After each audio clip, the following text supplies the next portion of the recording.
आज हम आपको उत्तर प्रदेश के जनपद औरैया की धरती पर मौजूद एक ऐसे रहस्य के बारे में बताने जा रहे हैं जिसने वर्षों से लोगों के मन में डर और जिज्ञासा दोनों पैदा कर रखी है।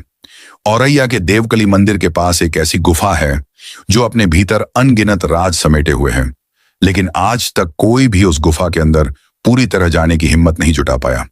स्थानीय लोगों का दावा है कि इस गुफा का रास्ता सीधा यमुना नदी के अंदर तक जाता है, और सबसे डरावनी बात, जो भी उस गुफा में गया वह कभी वापस नहीं लौटा। कुछ लोग इसे राजाओं का गुप्त द्वार कहते हैं, तो कुछ इसे साधुओं की सिद्ध तपोभूमि मानते हैं।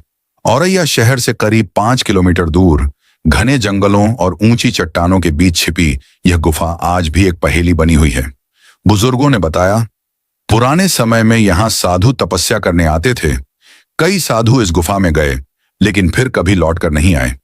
कहा जाता है कि गुफा में जाने के बाद कई साधु रहस्यमयी तरीके से गायब हो गए।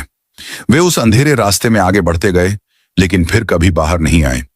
आज तक कोई नहीं जान पाया कि आखिर उन साधुओं के साथ अंदर क्या हुआ, और यही बात इस गुफा के रहस्य को और भी गहरा बना देती है। एक बुजुर्ग ने दावा किया कि गुफा के अंदर आज भी किसी अदृश्य शक्ति का वास है। कभी कभी रात में वहां से घंटियों की आवाज आती है, तो कभी किसी के चलने की आहट सुनाई देती है। गुफा का द्वार पत्थरों और सीढ़ियों से होकर नीचे जाता है। कुछ दूरी तक अंदर रोशनी दिखाई देती है, लेकिन उसके बाद सिर्फ अंधेरा। लोग कहते हैं कि पहले यह रास्ता खुला था और सीधा यमुना तक जाता था, लेकिन बाद में किसी बड़े हादसे के बाद इसे बंद कर दिया गया। गुफा के ऊपर से देखने पर नीचे बहती यमुना और चारों तरफ फैला घना जंगल इस जगह को और भी रहस्यमय बना देता है। क्या सच में यह गुफा यमुना तक जाती है?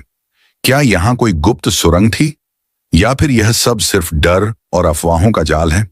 इस सवाल का जवाब आज भी रहस्य बना हुआ है, क्योंकि कुछ रहस्य जितने पुराने होते हैं उतने ही खतरनाक भी।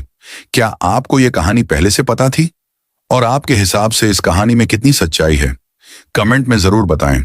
और अगर आपको यह कहानी अच्छी लगी हो तो इसे लाइक जरूर करें।